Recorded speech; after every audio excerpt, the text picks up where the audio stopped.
Here. Sounds good, brother. No question too hard. Hey, hello everybody. Welcome back to another episode of Rocco Million Live. Tonight I have with us David Strider, running for U.S. Senate in Washington State. We're going to be talking about, his platform, how he plans on paying for that platform. We're going to discuss the best ways to talking about monetary sovereignty to a general public that maybe never heard of it.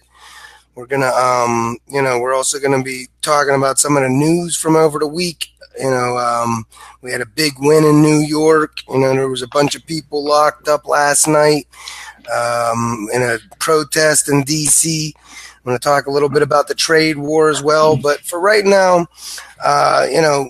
let's hear what David got to say. David, why did you start? First of all, thanks for joining us. How are you doing tonight?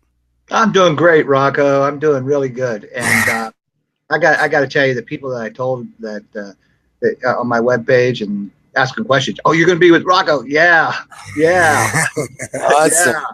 And so a lot of people were they're saying, man, got to watch that. So we're hoping that they show up. I'm going to let them know if they don't. Yeah, people will start to file in. But why, when we're talking about, you running for U.S. Senate, what made you do that? What was the catalyst to make you to do that? I was on Liberty. I was retired, and the things that are starting to happen around the 2016 election was waking me up, making me feel very uncomfortable. And I knew that as we got further and further into the race and started seeing some primary results, and Clinton was way ahead. For how reason, I don't know. I started putting, something's wrong. And I need to pay very close attention from now on. So the powers that be took me off of Liberty by creating a corruption and a treasonous act, in my opinion. You're messing with the federal elections, and then to have the party that you trusted to give value to your vote said, "Oh, we don't have to listen to what they say. We're a club." And so people who still clinging to that philosophy, you're further gone than what America needs you to be. We need you to be up front and ready to rock and roll, because we need you this 2018, and we are not going to vote blue no matter who. We're going to vote whoever is the progressive one, who's going to see and hear the needs of the people. And if you don't do that, you will not experience what you experienced this week in New York City. That's absolutely right. Absolutely. If you don't know how to pay for your platform, you're no good to us. First of all, you got to have the right platform. You got to be willing to represent labor. So that means the bottom income distribution first and foremost. And then not only that, you have to understand how to pay for it. So with that in mind, tell us a little bit about your platform. Well, there's many aspects to what the needs are. And the things that are hurting us. We've allowed our government for the last 40 plus years, 50 years, to take everything away that we built during the Eisenhower era. And we got unions that are desperate, to maintain their membership. But at the same time, they're embracing fossil fuels as if that's the only job in town. Well, with the politicians that we have currently representing us, yeah, it probably is. Fossil fuels are the only game in town. I was on a talk show in Longview, Washington yesterday, or day before, and they talked about the coal plant, the coal yard, and the LNG and the fracking gas and everything. Well, this is my solution to our coastal areas. Okay, it covers not only something that is environmentally sound for us, but we put freshwater desalination plants along our coast, and based on where the population is and how thick the population is, we build the size and the number of water plants. Now, if a company comes in and they want to buy natural gas from us, well, we're not going to do fracking. We're not going to do fracking anymore. And the reason is it destroys our water table. Now, we're going to get some water from the ocean from these desalination plants, and it's also going to purify the water at the same time. It's going to take a lot of contaminants out of the water, which we need.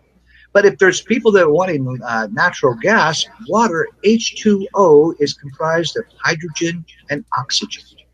So what do? Desalination plants, we create and we take and separate those two chemicals, oxygen and hydrogen. You have your hydrogen fuel for your automobiles. And we eliminate fracking. It's a much safer way. The waste product from that plant is what? Oxygen. And so that's just one step in environment and employment. There's a lot of things. Full job employment.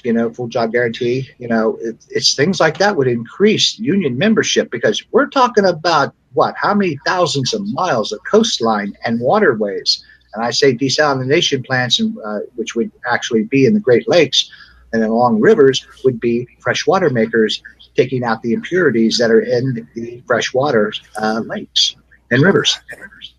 Dr. Fidel Kaboub absolutely is a great resource to talk about this kind of stuff, sustainable living, sustainable farming, things of that nature. He's very knowledgeable. I was actually just watching a thing talking about mushrooms and how mushrooms are a super organism, and in a forest, they are all connected underneath the wood and decomposing leaves, leaf matter, and stuff like that. And it's a super organism because it adapts and it cleans the area. Like they went to Chernobyl, for instance, and they saw that these mushrooms were actually a magnet. They were attracting all the radioactive material in the area, and to like 100 times the lethal level for any other living organisms. And they would filter it and break it down. And these mushrooms, they actually break down hydrocarbons, so they break down oils and things like that. So this would be a great way to maybe filter water too. I don't know. This really ain't my area of expertise. Maybe not so much filtering water, but the ground that the water goes through, permeates through from rainfall. Well, that's what I mean. Right? That's exactly what I mean. And also, there's other ways too. But you were also talking about unions, and with the federal job guarantee, I like to point out that full employment offers more collective bargaining power than any union in history. So really, that's the ultimate union, and it gives us all kinds of ability to unionize further, and co-op together on different things, sustainable living ideas locally, all types of different things. So the federal job guarantee gives you that because people have money, they have hope. They're working together. They have pride in their community, solidarity. And when they have, so this is how you foster an environment of learning, foster a society in a way that lets us reach our full potential. Anything else less than a federal job guarantees artificial scarcity. Absolutely. Absolutely. So, and there's so many things that can be done with the full job guarantee too, Rocco. Yes, unions are instrumental, but unions could be as a sort of like a center. So where we need workers, people to migrate to with the full job guarantee, they'd be able to do just that. And using the union as helpful leadership and making sure that people's needs are met and making sure that job safety and all that stuff is taken care of. Like I look at envision that, absolutely working in concert together, a federal job guarantee plus a union and the safety measures that they've helped instill. Yes, I could see a collaboration. The thing is when you have that full employment, now labor has the collective bargaining power of a huge union to make sure that our wages and working conditions are increasing instead of decreasing. That's what I tell everyone. There's only two choices you could have here. You either accept and allow our socially owned government to keep a buffer stock of unemployment for the capitalist class to wage war on labor with, or you push and advocate our socially owned government, keep a buffer of full employment to empower labor against the predatory nature of capitalism, and raise everyone's standard of living in the process. So, yeah. We have to have something that's doing better than what we have, because you're old enough to be my son, bro. So this old man has seen some stuff, Yeah. I've seen wages frozen, for 40 years. Yes, there may be a dollar difference, but a dollar over 40 years, when the actual take on off the top, the cream, taking the cream and some of the whole milk too, from the bottle, making more in 1 hour than I make in a whole year. That is ridiculous. And yes, we need to curb that in. And I realize that this is what I realize, that we do not fund our federal spending with taxation, but we do need to do something to take, and I'm going to refer to the Eisenhower tax rate, 90%. We need to do something it's going to eliminate, the super PAC, Citizens United. We need to get rid of that totally. And maybe through taxation is the only way we can bring back something to our government as far as control for the people and getting money out of politics. So Citizens United, is an eyesore. It's a cancer eating away on America.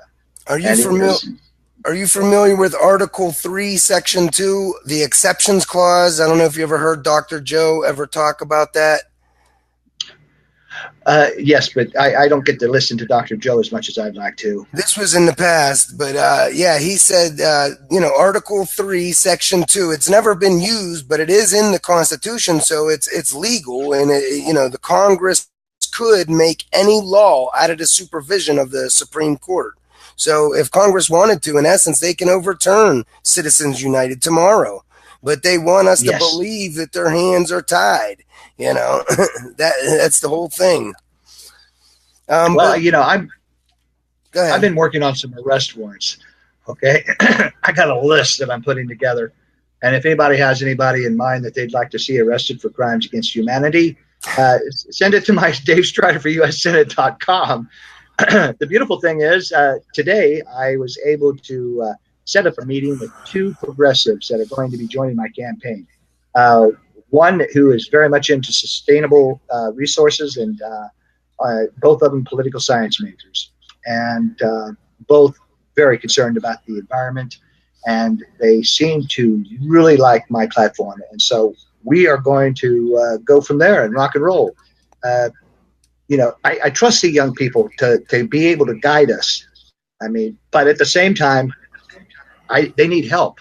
They need help. The people need help from someone who's been experienced, like I am, in issues pertaining to, civil rights. And absolutely. So I need to be out there. You're a former Marine. You're a former Marine, a veteran like me. Yeah, but I got to correct you, right? I don't mean to interrupt you, but there's no such thing as a former Marine.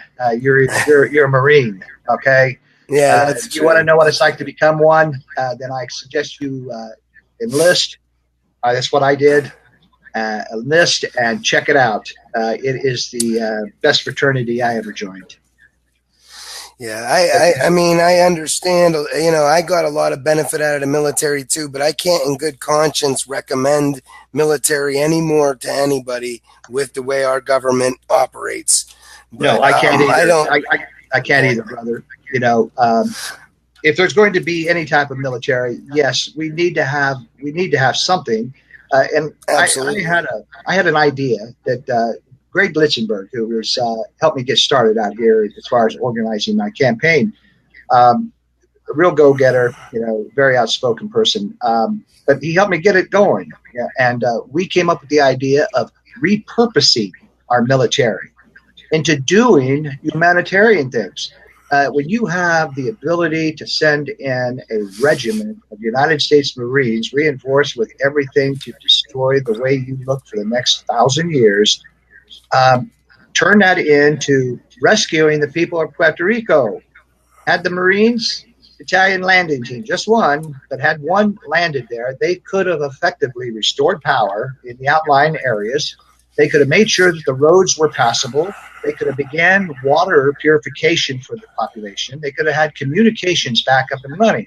Now, if you wanted to divert a whole flotilla, that's three regimental. That's a regiment of Marines that's three battalions landing at key points across the island of Puerto Rico. Guess what? Puerto Rico would have their power. There would be homes that would be getting rebuilt. The Marines have heavy equipment, engineers battalion. So I mean, yeah, we could have kicked ass there. 1 hour after Maria left. 1 hour. Yeah, the infrastructure's there. Yeah, we just have to repair it, but we could have had that hospital ship sitting in the harbor, and I've heard stories, and and I've heard people say that there, even from Puerto Rico, that there are more than just 46 or 67 people who died. We're talking about in the thousands, and I kind of believe that. And yeah, me too. So we could have saved those. Marines could have saved those people, along with the assistance of the U.S. Navy. We could have saved them. This is another place where the federal job guarantee it's absolutely vital, because not only would it supply thousands of workers if we needed them to Puerto Rico or Flint or wherever, the federal job guarantee is the only way to force our military to abandon its goals of empire. When most, you think about all the people like me that had to join the military as our only option for a stable career opportunity. Especially me. I was in a lot of trouble growing up. I was in and out of jails, institutions, things like that, and they actually gave me a lot of waivers to get into the military right after 2001. But the whole thing is, if I could have stayed home with a federally guaranteed living wage job, rebuilding my own community in a green, sustainable way, there's no way I would have went to the military and possibly put my life on the line. For anything.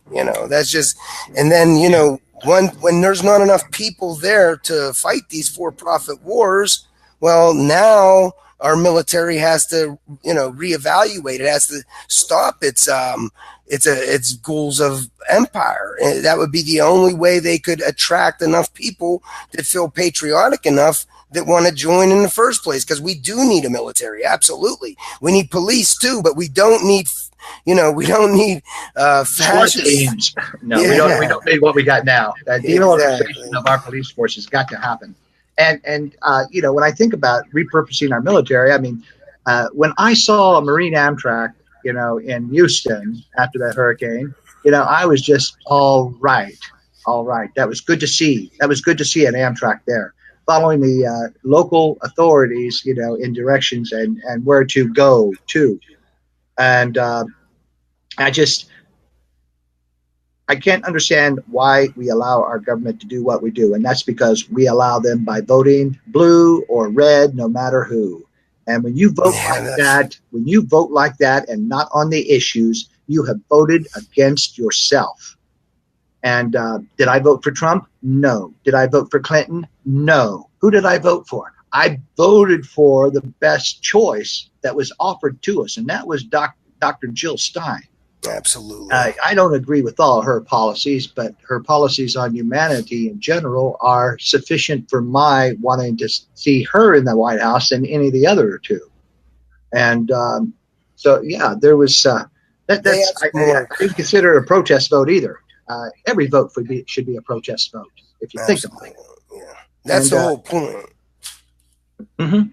And there's just. Oh my God, there's just so much stuff. I mean, I have thoughts that are running through my head right now as far as how we should, what we should, and when we should. And let's you focus. Ask the question, I'll make the answer, bro. That's what I'm going to say. Let's focus it a little bit. What is your position on drugs? Drugs. Narcotics? No. Cannabis? Sativa? Since 1977, the Navy told me that I had valid reasons for using cannabis. But I worked in the Piedmont Judicial Circuit. So in 78, I petitioned the North Carolina Drug Commission for therapeutic use. I was the first person since 1937 to have access to marijuana with cannabis without getting thrown in the brig. I've had hassle-free access since 1978. I was arrested with 150 marijuana plants on my property. I got charged a minor misdemeanor of the fourth degree, which is a traffic fine. I paid the $350 court cost fine, and I was off free like it never happened. Now, is that white privilege? Well, I'm not really white. 18% of my body is Latino and African. So I'm not really what you call white.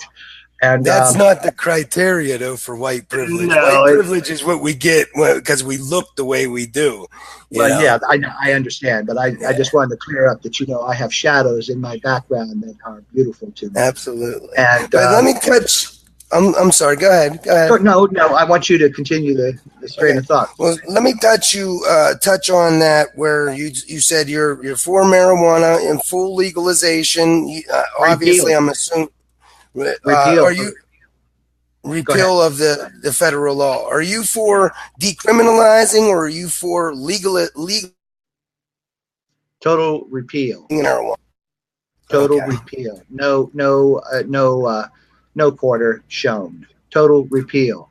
And I'm sure too many people have been endangered by a racist, segregational, unconstitutional law against the people of the United States, and it was designed only for people of color. That was it. That's right. And so that, to me, right there, desire. Everybody convicted of those crimes since 1937 need what? Restoration of their rights, properties, and position. And this is also a big thing. I want to make sure that we don't get big corporations taking over the weed industry. In my hometown of Newcastle, Pennsylvania, we're considered a distressed city, and our city was picked for one of 3 cities in the whole state of Pennsylvania to grow the medical weed for the rest of the state. And our city, in its infinite wisdom, decided to let one company come in and make 30 to 50 mid-wage to low to mid-wage jobs and, have all that business. And I said, this would be such a boom for our city. We're in the Rust Belt. There's nothing here.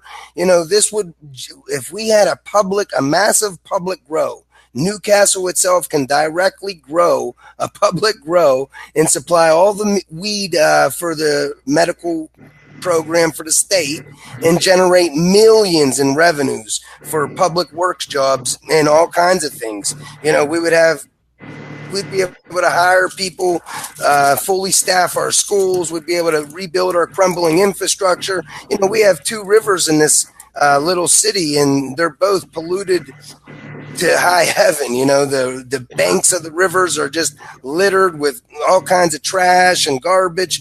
We can be cleaning this stuff up. We can be generating real revenues. We don't need to be giving this all this profit, this windfall to I say let the people grow themselves, and they can sell directly to the exchange, and then that will increase tax revenues and local investments and things like that. But if they're not willing to do that, at least have a public grow where Newcastle itself can grow the weed. But what about your state? How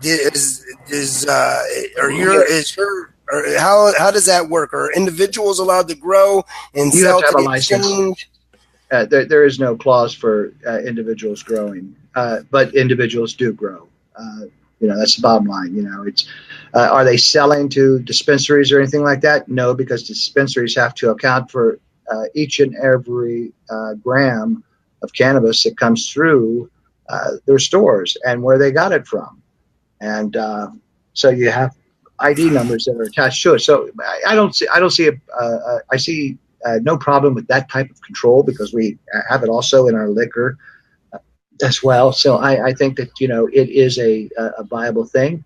If you want to be in the industry, follow by the industry's rules. Yeah, you could get a license. Right. You Yeah, individuals can get a exactly. license Right. and grow. But I don't pay taxes on my tomatoes that I grow, and and when I do, um, I'm leaving. I'm leaving that area that was charging me to grow my tomatoes. It's like catching rainwater. I can't catch rainwater. It's falling on my property. You want and next Well, step is there's a you're going to take my difference. property. If you're Well, yeah, growing if you're growing a few tomatoes, for personal use to eat and to can for the winter, but if you're growing a commercial scale, you're using the town's property, you're using the town's resources, yeah. so you know, uh, Well, I'm not. If I grow a garden, it's going to be on my property. It's going to be under my control. I'm going to be paying taxes on my property. No one else is. And I well, think it should be that way. But I don't think we should have fines against anybody who wants to grow some marijuana for whatever reason. Under my healthcare plan, Rocco, people aren't going to have to worry about prescriptions, and people aren't going to have to worry about copays. People aren't going to have to worry about premiums. The amount of income that are going to the amount of income that's going to be generated through the people who are working that system, the healthcare system, are going to be generating dollars within their community, and a lot of commerce will pick up. And if you don't have that premium for your health care, we're not going to get this overnight. But if you don't have to worry about a premium or copay or prescriptions or special testing, MRIs, X-rays, that kind of stuff, dental surgery, whatever the case may be, you're saving money. And where's that money going to go into? Yes, it's going to go to improve your lifestyle, your way of life, eating healthier for one. That was the number one thing, eating healthier, better foods. Next thing is I'm going to be able to make my payments to things that I want to buy. If it's on time payments or whatever, I'll be able to have the money to afford to buy because I don't pay $400 or $500 a month for health insurance plus the other things. I mean, I'm going to keep my health insurance, but I can't afford to get sick. And so yeah. the amount of money that's going to be generated on both sides of the fence, the people being the patients and the people who are serving the patients, are going to get a whole lot of interaction dollars in the community. And there's a lot more to that because there's other full job guarantee jobs that are out there that people will be able to tap into to make sure. I mean, employers will be able to offer better safety conditions, and better pay. I need this full job guarantee explained to me better. So when I explain it to my constituents, that they understand what I'm talking about, because I know with a full job guarantee, but what if I get a job that is paying me more than the full job guarantee? How does that work? And Okay, well, you take if someone's offering you this wouldn't compete with the business sector in that way. It wouldn't compete with the private sector. The federal job guarantee is just going to employ people that are unemployed, people that the private sector doesn't want. If you have a better option in the private sector, you're able to take it. It has nothing to do with the federal job guarantee. okay. The federal job guarantee will be basically a two-tier program. Big federal part of it with big federal public works things like the highways or high-speed rail, things of that nature. That'll be at the federal level, and then the other part of it will be federally funded and locally implemented for each community. Each community will decide what work they value. The way that Dr. Fidel Kaboob and Dr. Stephanie Kelton and others talk about it, they want to basically use the nonprofit infrastructure that's already in place. If you go to any city and you ask the charities that are in place, if we gave you more money, would you be able to find people to help? Would you be able to find things to do? They would all say yes. If we had more resources, we could do a lot more things. So they already know what needs done, where the needs are in their community. So that's what that would be. And if a city doesn't do right by its people, if a local government doesn't do right by its people for whatever reason, people are empowered. They can simply get up and go to a community that really does take care of their people because they have a federally guaranteed living wage job waiting for them wherever they go. So, Yeah. what this does is it forces the city to work for the people, or else they lose their tax base and ability to operate. You know, so Okay. Yeah. Thank you for that. Thank you, because with the healthcare, I mean that's a big issue, but the environment is too.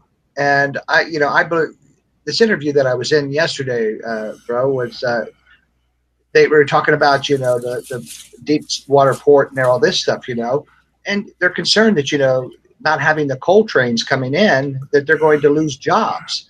How many people does it take to get that coal on board that ship? How many people does it take to service that ship while it's in port? Um, those are things that, how many workers, how many thousands of workers and support staff. I mean, wouldn't it be better if you were, we took and made, things that were good, like on the mouth of the Columbia River where it empties into the Pacific. Perfect place to start treating some of the water coming down from the Columbia River because of Hannaford, a radioactive waste site. There are just too many of them. But start being able to purify some of the water for what?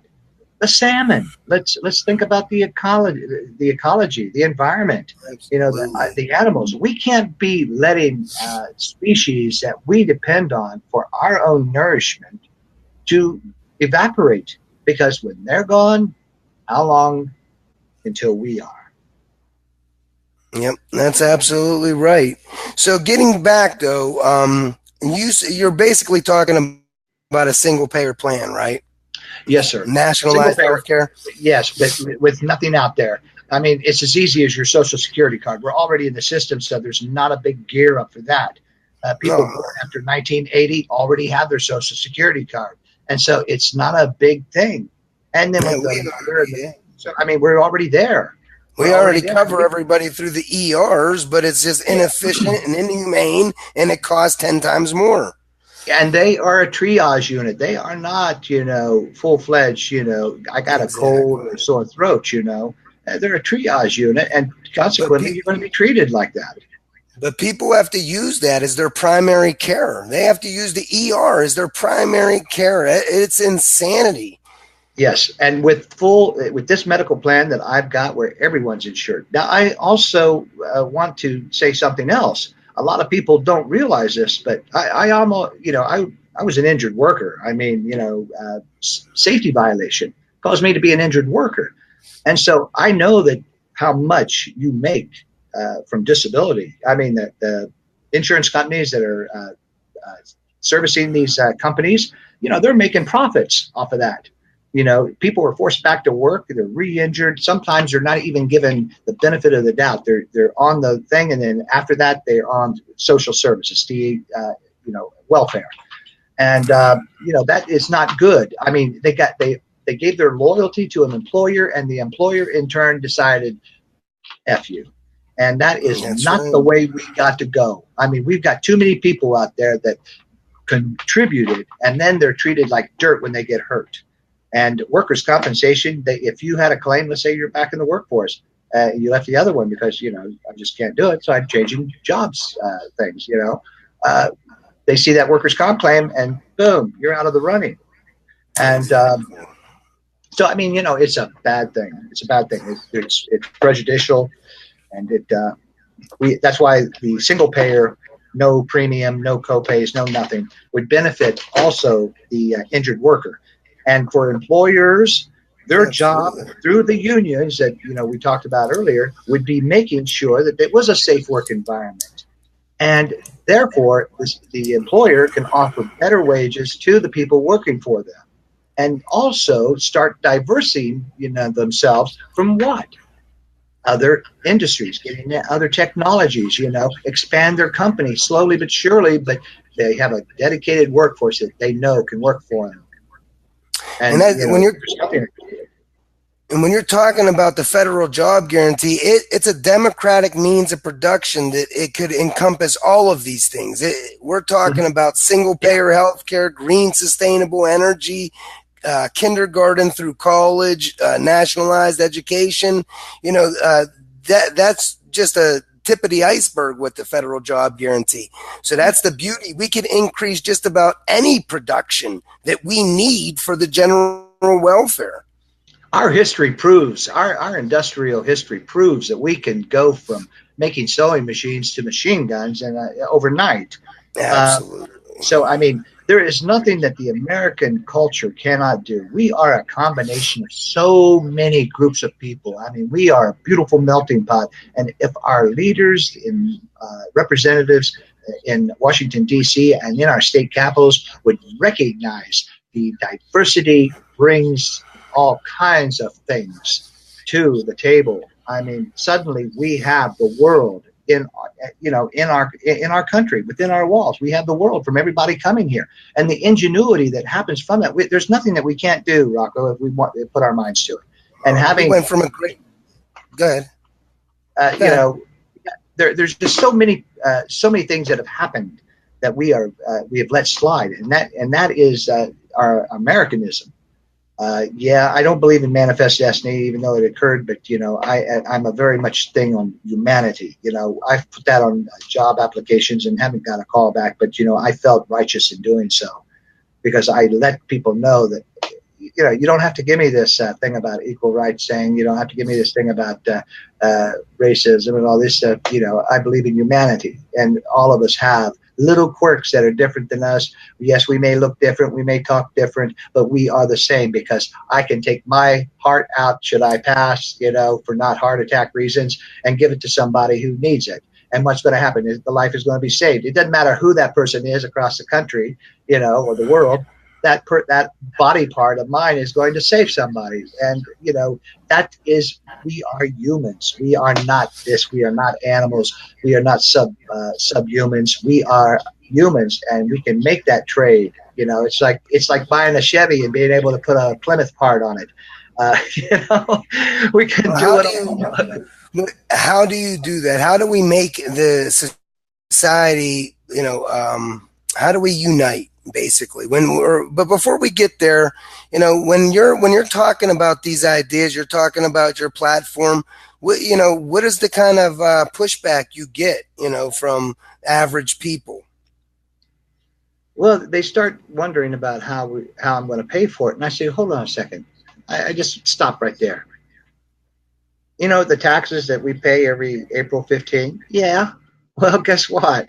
It doesn't mean nothing. It doesn't mean nothing because it does not fund our federal spending. And then if that's the case, how can we maintain this government if the 1% keeps getting ridiculously low tax breaks to where they're not paying nothing? And so how can we do that? We cannot do that. We cannot. So your tax dollars do not fund federal spending. And they said, well, what happens to it? I said, they push a delete button. I mean, that You is what I got heard. That's basically what I yeah. heard from Dr. Joe. Well, that's Uh, that's true, but you got to be careful. You got to be careful you don't lose them, because especially people that don't understand what you're talking about. You got to right. be. So what I'll Well, say is this. I'll just say, Article 1, Section 8 mandates that our Congress mint and tax for the general welfare and common defense thereof. So that necessarily means our government never needs to find money. It has the power of the purse. So, government, passes a bill for something, Congress passes a bill for something, and that something is fully funded. Dollars are made by law from thin air, to fund that thing. And that's as simple as it has to be, or you tell them the money part of the equation doesn't matter. That's infinite for our government. The only thing that matters is we have enough stuff to buy with that money. You got to start to think about real simple ways to get their brains to understand what's going on, in my opinion. right. And that's pretty much, I pretty much watch the people's body expressions or facial expressions when I'm talking to them, because when they asked how it's going to pay for it, I said, well, we are a sovereign nation, and our Congress, has the authorization to grant the amount of spending that we need to see the programs that are benefiting the nation and the people, and therefore, we don't have to worry about it. And they said, well, I don't want to be paying for somebody. What you know what? This is not going to be anything. Your taxes are do not fund federal spending. Okay, so you're not paying for anybody else.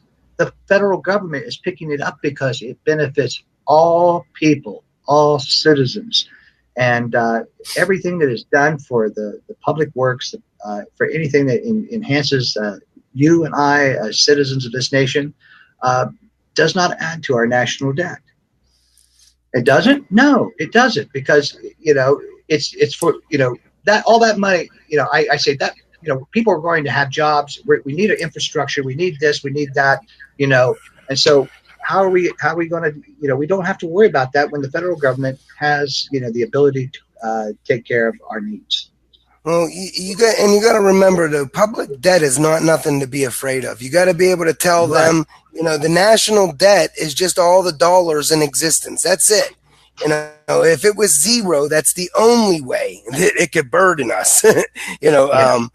The whole thing about this is you have to kind of think of good ways to disabuse people of all the bullshit that we've been brainwashed with, because collectively from birth we have all been brainwashed with the right wing lies and scare tactics that were specifically designed to keep us divided and fighting against our own interests.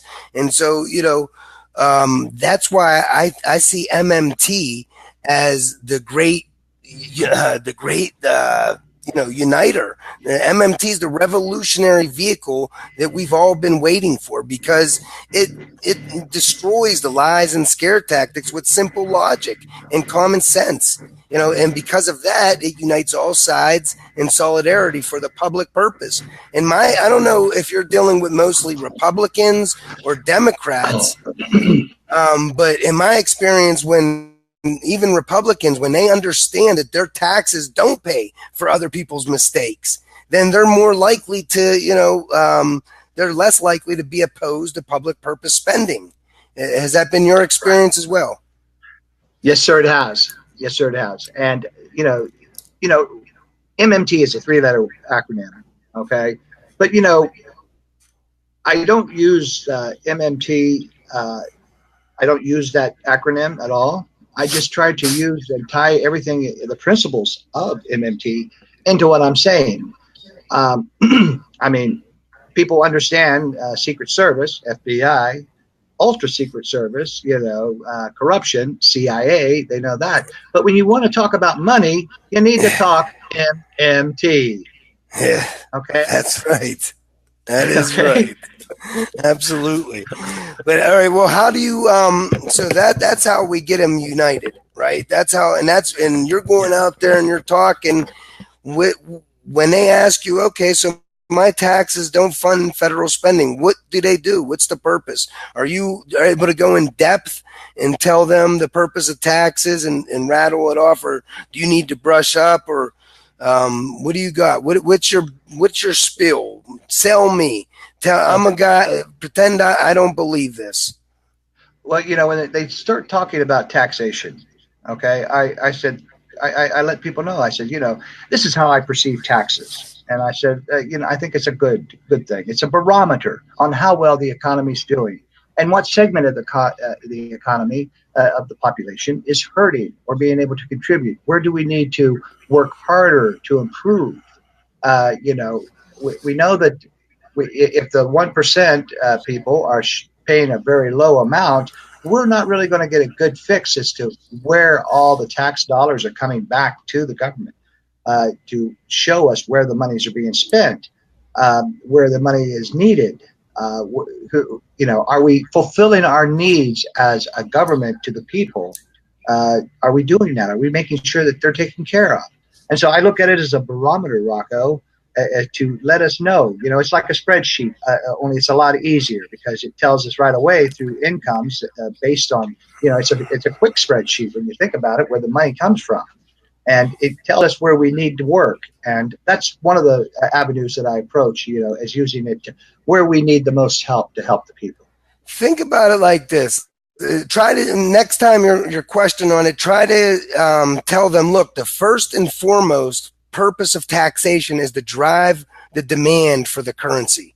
All right. When government doesn't tax you to fund itself, taxes can't even be collected until dollars are first spent. So the whole thing is government will put a tax on us in the private sector so that we need dollars. So we're willing to sell our goods and labor for dollars so that we can pay our tax and keep our stuff and stay free. That's the primary reason for taxation. It's a means of production. This is how we organize and distribute and utilize the real resources of our whole nation, through spending and taxing. It's a social construct. So, and then the second. That's what I just said, but I didn't say it as eloquently as you.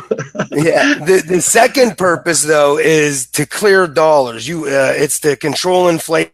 You want to take away purchasing power from people. If there's too many dollars chasing too few goods, you get inflation, So that's the second reason for taxation. And the third reason is to motivate people or disincentivize or incentivize certain behaviors. A good example is a sin tax on, tobacco products and stuff. It was to disincentivize people smoking, and it worked like a charm.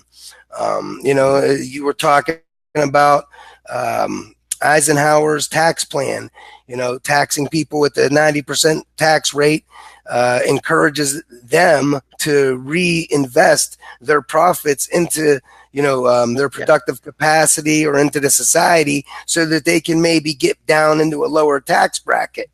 And, but the thing about that is Dr. Randy Ray says that may not be such a good way to go.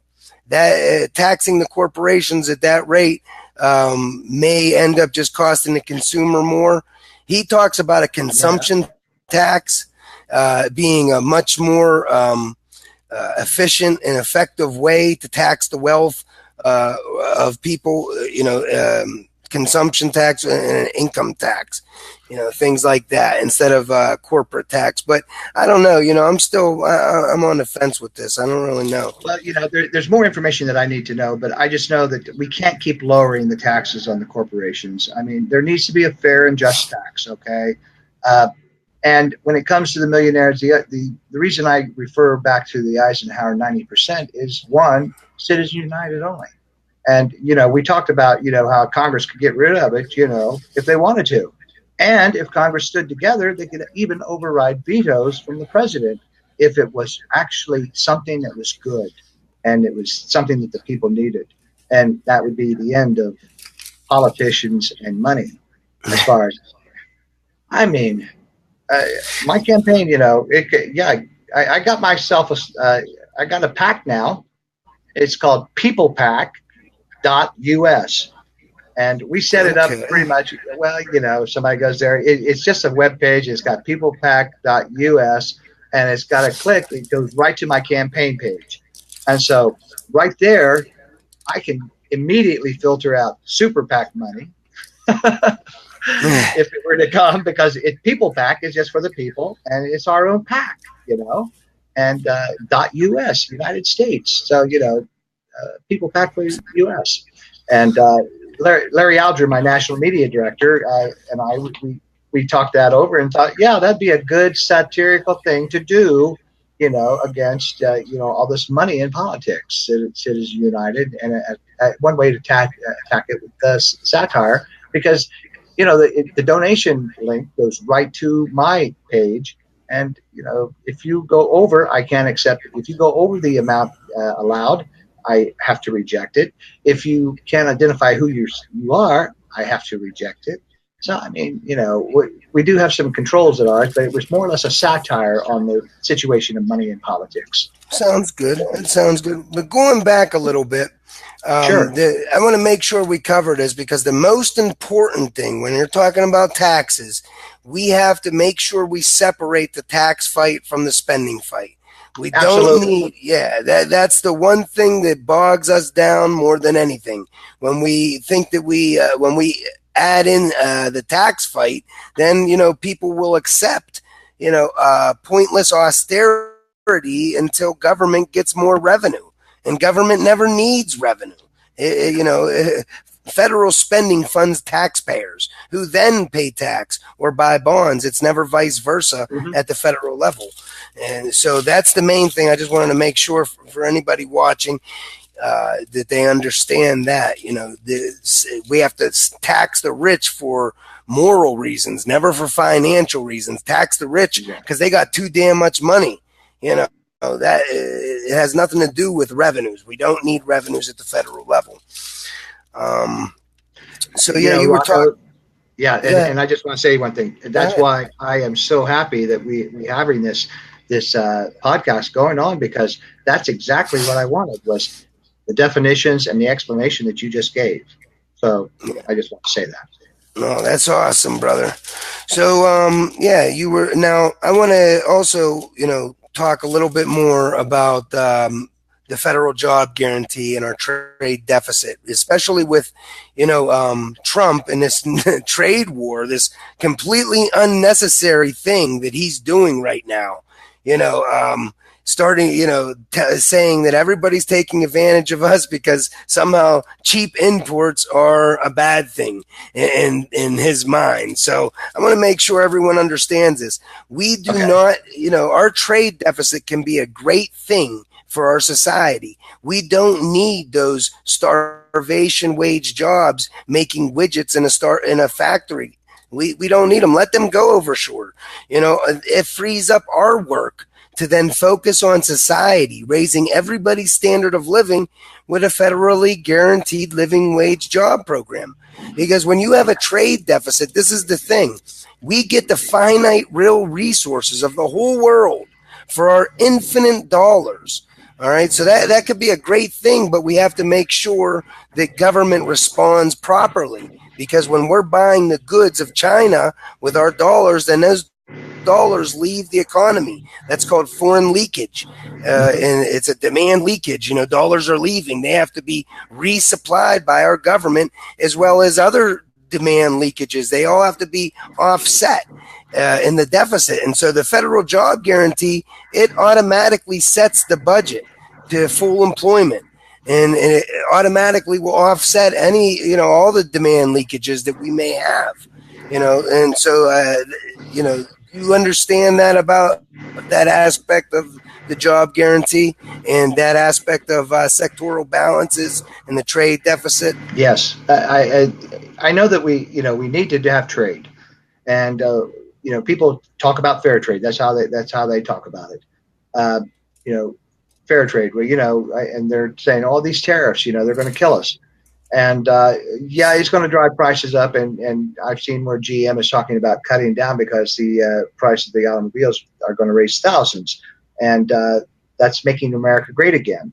Uh, so I mean, it's one of those things that what you said is we need that full job guarantee because it helps us maintain that flow, especially when it's full employment. When we're running at full employment, whether we have full employment or not, we're running at full employment. We're able to offset any trade that we go and the leakage of money.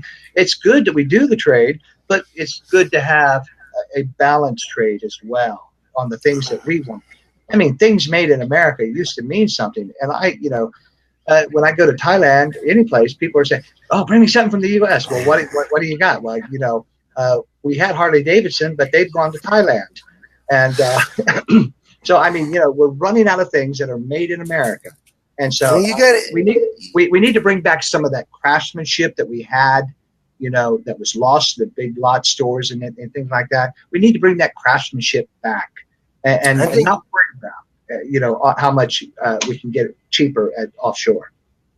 I think we need to worry about Main Street mom and pop shop, Yeah, sure, exactly.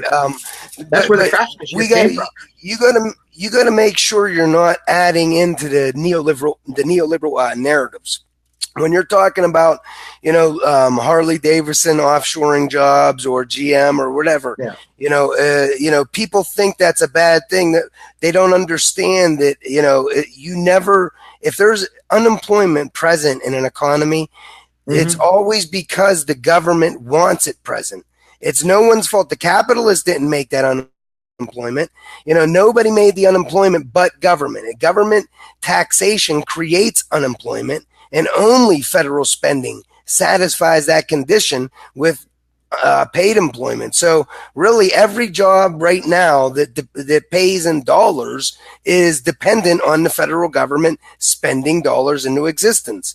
And so when you think about it in that way, there's really no reason that the government should be uh, creating more unemployment than it even wants, and then Right. leaving these people without spending their dollars into existence that are required to, utilize them to satisfy their condition of unemployment with paid employment, especially when you consider that our communities are crumbling across America. People are There's so drinking much. There's poison so much to water. do. Yeah, there's Yeah. so much that we can do. But I was just what I was saying about made in America. I mean, we had tools that were craftsman tools that were made in America. We have so many things, and I don't mind being able to buy things at a bargain price. But there's also the things that I like buying that were made in America. Uh, it's just something. That other countries have their specialties and things like that. Cutlery, motors, automobiles, motorcycles, those kind of things, and then just fine china, just items that were made there, have more value on the market for me. I'm not saying that we can't do this and we can't do that. I just would like to see more, and I'm thinking with the full job guarantee that there will be an increase, an influx of additional industries coming back, like air conditioning carrier, things like that. I think that it'll Well, it stabilize will, the because market. there'll be more demand. That there'll be more demand at the bottom, Right. and so private industry will respond by producing more supply. Yeah, Uh, and that's what I just want to see more things made in America, and I think the full job guarantee is a good catalyst, a good fire starter for that. but just to be clear, exports are a real cost on a nation. For us to sit around and put our labor and real resources making cars and then selling them to another nation for, their unit of account, their money, that's a real cost for a nation. When we're able to Yeah, get the finite real resources of the world for our infinite dollars, then we can still do, that frees up our work for things that would raise our standard of living. So would you yeah, rather have people in a factory making, catalytic converters, we'll say, for a car, or would you rather have all these people making a living wage job working on their own society in green, sustainable ways? oh, Where absolutely, it's single yeah, payer, this mhm, elderly care, child care. There's all this type of stuff. So that's what I mean when I say we don't need those starvation wage factory no, jobs. Now, we no, still do manufacture, though, in this nation. We still do. Just because we run a trade deficit, we still have a lot of output. We still have a lot of manufacturing capability, and we still have a lot of, we actually target 5% unemployment.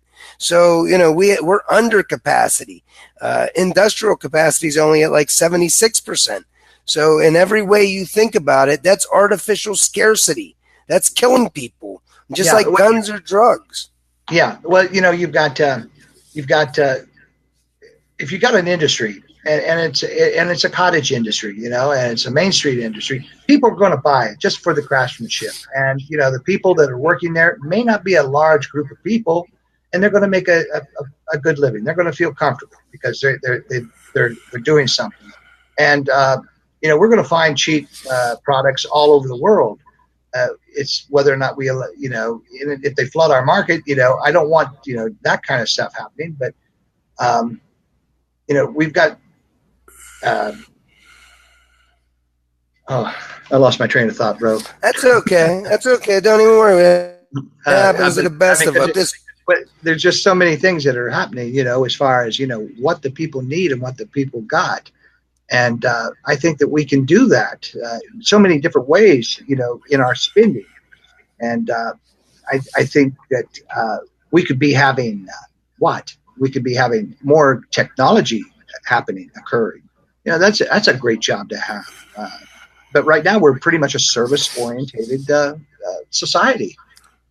We consumer. and this is one, yeah, and consumer too. But at the same time, this is our military is offshoring parts for their sophisticated armaments.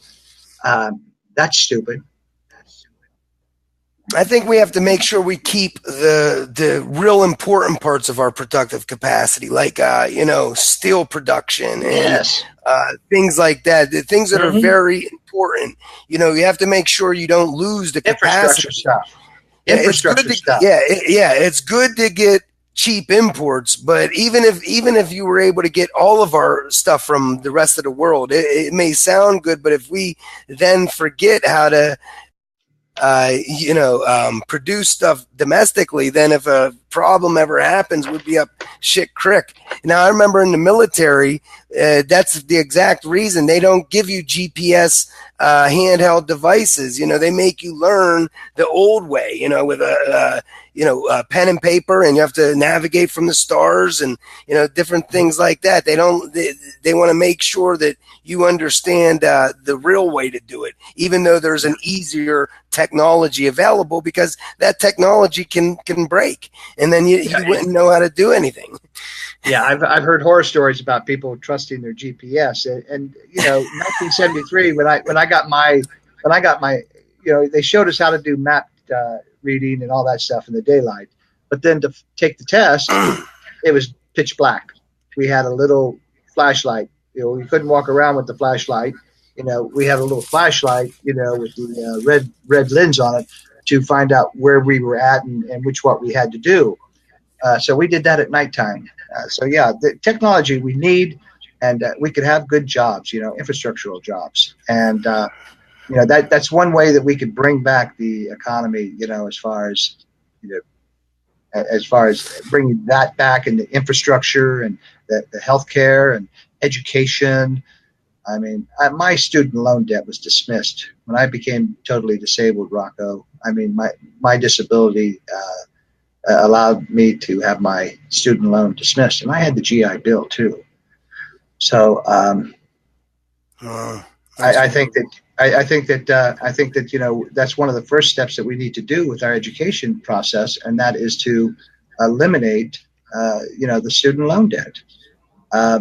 Put it in a coffer, but I don't think that the individual, it should be put. If we're going to have if we got to have a control that debt or something, then put it in the national debt. Should not be the individuals. And I think we should also do this too, Rocco. And this is where I need to find out. This is why I'm so happy.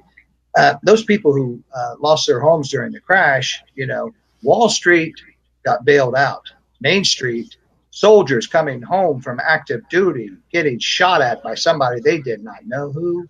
But they knew they were getting shot at, come home to find repossessed on their home.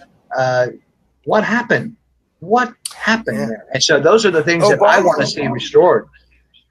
Obama told us, he said people are mad at me because they want bailed out, like we bailed out the too big to fail banks, but they don't understand. He said, when we bail out the banks, every $1 we bail out the banks, we get $7 or $8 of private credit that they make.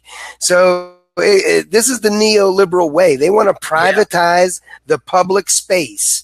Privatize the public space and deregulate everything. So whether you're talking about, think about one-time free public services like healthcare, education, things like, all these types of things that are now for profit, and they don't, and the whole thing about this is, what happens is Congress starves the economy of public spending, and that forces us into tons of private debt just to consume production and survive. And that creates bubbles in the financial industry. So, and then those bubbles, because private credit always dries up, those bubbles will eventually pop, and that leads to booms, busts, and bailouts that only help the rich. And our government has to then move back into a huge deficit position anyway to bail out the rich. So we say, instead of all that, we need Congress to deficit enough up front, targeting true full employment with a federally guaranteed living wage job for every single person who wants one. Then the economy's balanced. People wouldn't be dependent on private credit to survive in the first place. We wouldn't have all this instability in the market. The job guarantee itself is an economic stabilizer. Think about when the economy starts to downturn in a natural cycle, that our economy goes up and down, and when it starts to go on a downturn, people start to lose their jobs. They go, and then unemployment insurance kicks in, and welfare kicks in, and those are economic stabilizers. They're meant to keep these people that are losing their job with a basic level of income, so that they could keep spending, buying production, to dampen the length of the recession, or to dampen the recessionary pressures. And so that's not enough. And as I do, that's not enough, because people, that's corporate welfare. Yeah, and they're still losing. I mean, they took one step forward to progressing their state, family and everything else, comfort of living. And then when they lose a job, a downturn in the economy, they fall back 3 steps, and they don't, it takes even longer to recover. And like you just said, who benefits? The corporations, because the corporations have got the buffer that they need to get where they have to be, and they can weather, a major recession and things like that.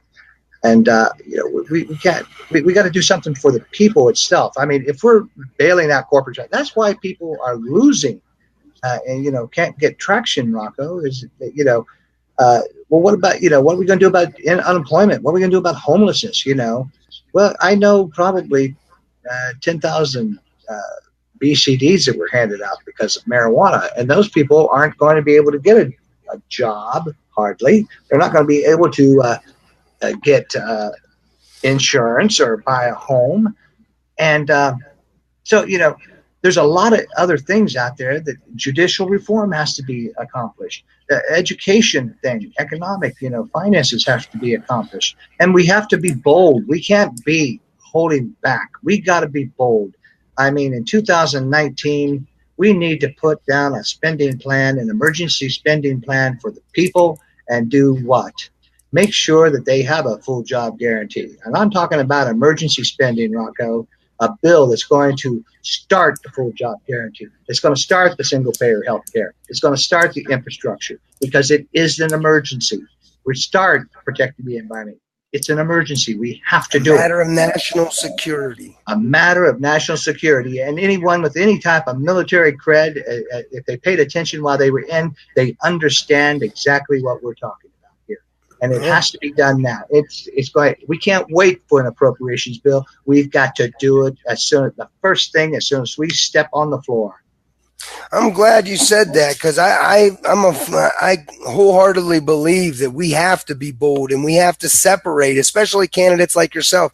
You have to separate yourself from the neoliberal duopoly. Mm-hmm. So, I don't understand why anybody running would ever not want to represent the federal job guarantee. I mean, this is something that tells your constituents you represent the bottom income distribution first and foremost. Period. Because that's the thing about trickle down economics. It leaves the bottom income distribution the last to be hired in an economic uptick and the first to be fired in an economic downturn. That leaves the bottom in a constant state of pain. So, that what I was saying about the economic stabilizer. The aspect of the economic stabilizer of the federal job guarantee. It's so much better than food stamps or unemployment insurance, all these things we pay to keep people unemployed. while our communities are crumbling. Instead, we could be giving them living wage jobs to rebuild our communities throughout America and maximize our productive capacity in a green, sustainable way, that raises everybody's standard of living. But I'm going to, I specifically, I wanted to ask you about another part of your platform. I'm sorry. Sure, buddy. Go ahead. When we got away, I forgot to go back to the drug thing, because you did say you were for marijuana, but you said not the other stuff. That's right. So do you think that, other drug laws actually help? You think laws against cocaine bring down cocaine addiction? You think laws against heroin bring down heroin addiction? No, that all boils down to a personal choice. And I mean, if you find yourself in a pinch between a rock and a hard place, we need to make sure that we have the mental health facilities in our healthcare program to help people. I mean, if we had our education system working for us, we wouldn't have school shootings, because we would have the necessary people in the staff in schools, counselors talking to the kids, a school nurse that actually knows each and every kid. But going back to the drug thing, I mean, I've smoked and used cannabis for a very long time, and I know the benefits of cannabis. But at the same time, I also know what these other things can do to you too. And if you're not careful, you can slip away. Alcoholism is probably one of the easiest and the worst, followed very closely by tobacco. And so, I mean, but when we have opioids out there, and I see pictures of U.S. servicemen guarding poppy fields and the increase in heroin addiction and use here in this nation, I can only, what adds up to me is that we are supplying, we are supplying the same thing we did with the drug trade through South America, the cocaine that came out. And it's going to take veterans standing up and saying, hey, listen, a few $100, $1,000, $10,000, $1 million is not going to allow me to sleep good at night if I knew that I was part of the cause for this addiction. And that guardian. Drugs aren't the cause, though. Drugs aren't. No, they're not. But they are. People get lost, Rocco. I've seen it through my life. I've seen people get lost and just give up. And I think we all have addictive personalities. Okay, some people have an addiction to food, but that's where we need the ability in our healthcare system to help us who have those issues. Okay, and not condemn somebody who does, and having the proper medical care, and not making them suffer financially or economically because they have that. That's what I'm driving at. That's exactly what I'm driving at, because right now, with the drug war in general, people are being raped, robbed, and killed legally over evil flowers and peaceful behavior. I think all vice needs to be legalized and regulated for the general welfare, because the black market doesn't care about society. The black market doesn't care about addiction. It's a purely profit-driven thing. So my thing is, any law we have should help the problem. If a law doesn't help the problem, it should not be a law. Now, when I say, heroin should be legal, cocaine should be legal, I know the first reaction of people is, whoa, wait a minute, them things are horrible. But like you said yourself, alcohol is horrible. You could get addicted to sex. You could be addicted to fast food, but we're not going to go and outlaw Burger King. And obesity costs America more than all drug addiction combined. But so that's the thing I want to get. We've demonized drugs, and drugs are an inanimate object. Right? They're neither good or bad until the person that uses them decides, and so my whole thing with this is, if you want to stop addiction and violence, you have to change the environment that nurtures addiction and violence. When we're targeting 5% unemployment, for instance, you're keeping millions of people unemployed and poor throughout America. then they're susceptible to addiction. Then they're susceptible to crime and violence and disease. And so the whole thing about this is if drugs were legal, the same people that used yesterday would use tomorrow. People like you wouldn't go out and use crack because it's legal tomorrow. You just wouldn't do that.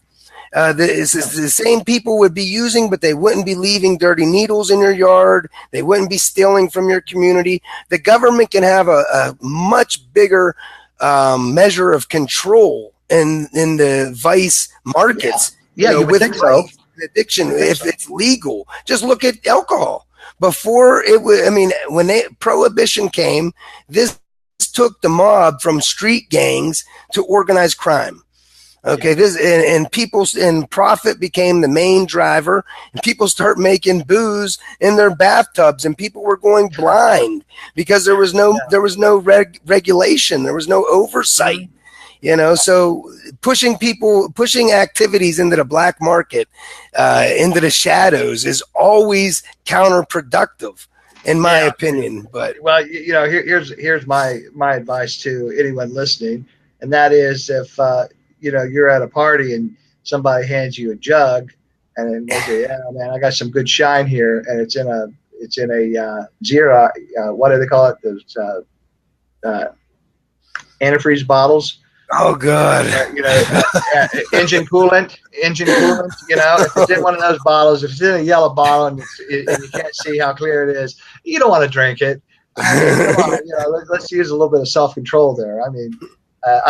The only thing that I ever drank moonshine that I was handed to me, it was in a mason jar, and it was clearer than water. And so just be careful what you drink. You have to. You have to be careful. We're running short on time. I want to get to everything. Now, did you see about the news where 575 people were locked up last night in a D.C. protest? Massive scale civil disobedience. It just goes to show you how wrong our government is. Yeah, but think about this. They took 575 people to jail for, peacefully protesting. Well, that's what I'm saying. That just goes to show you how bad our government is, because how fascist they are. Well, not that. It's just that that the people that we elected to serve us have not. And I told you I've got arrest warrants that I'm working on. Okay, and seizure warrants.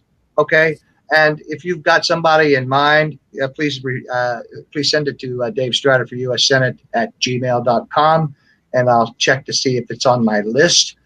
And there's no crimes against humanity, but what they did was civil disobedience. It was a matter of them telling their leaders, their representatives, that this has got to stop, and you should not have allowed it to stop to begin with. When there are immigration bills that are on the floor, those people should never have been arrested. We had 10 people that were violently assaulted here about the day before here in Tacoma at the Northwest Detention Center, where they're housing refugees. And I don't consider, there are people here that are immigrants, okay? But there are people that have come through this border, that have flowed into this border, that have been classified as illegal immigrants. No, I want this to be perfectly clear, Rocco. They are refugees from a situation that our United States government caused, with the upturn of Panama, Nicaragua, Honduras, putting death squads out there via our CIA, paying governments crooked, supporting puppet governments. Haven't we learned our lesson yet? And why would you stick around if there was hit squads in your town? No, you would flee. You would take your children and whatever you could put on your back, and you would leave. And that is exactly what has happened. And we are the fault of this refugee problem. And then we do what Hitler did. We are this side of Auschwitz when it comes to having detainment camps, internment camps. The Japanese people were not treated that bad during the World War II when we threw them in internment camps. We kept the families together. Here we're separating the families. And this is just an atrocity to what's going on. Those women were attacked brutally by the Tacoma Police Department. Well, the point I was trying to make, that's horrible. That is just, and I hope everyone's really listening to this. But the point I'm trying to make, though, is they can take 575 people and lock them up. But guess what? If that was 5 million people in D.C., there ain't shit anybody could do. There's not enough military and police. There's not enough jail cells for 5 million people. So, that's the key. We have to be able to unite in solidarity, and to be able to do that, we have to be able to destroy the lies and scare tactics that were designed to keep us divided and fighting against our own interests. Only MMT, only the knowledge of our operational reality can do that. It's non-ideological. MMT is a non-ideological, non-partisan description of how the economy works from the macro level using scientific fact. That's it. And once you understand it, you see through the partisan BS, you see through the ideological BS, and you get off the hamster wheel, and that's how we win. And see, that's another thing that ticks me off, because so many people are the ones that are in the House and the Senate right now, and everyone else in DC, they know about this MMT. Okay, the Veterans Administration would not be in the shape it is in. The VA saved my life. This April 12th, they saved me. I mean, big time. That's another story, brother. You got to tune into that. But the VA would have the funds that they needed, for that. There wouldn't be any healthcare lapses or anything like that. And to privatize our VA, I mean, you talked about 5 million people. You privatize the VA, turn that into 14 million people.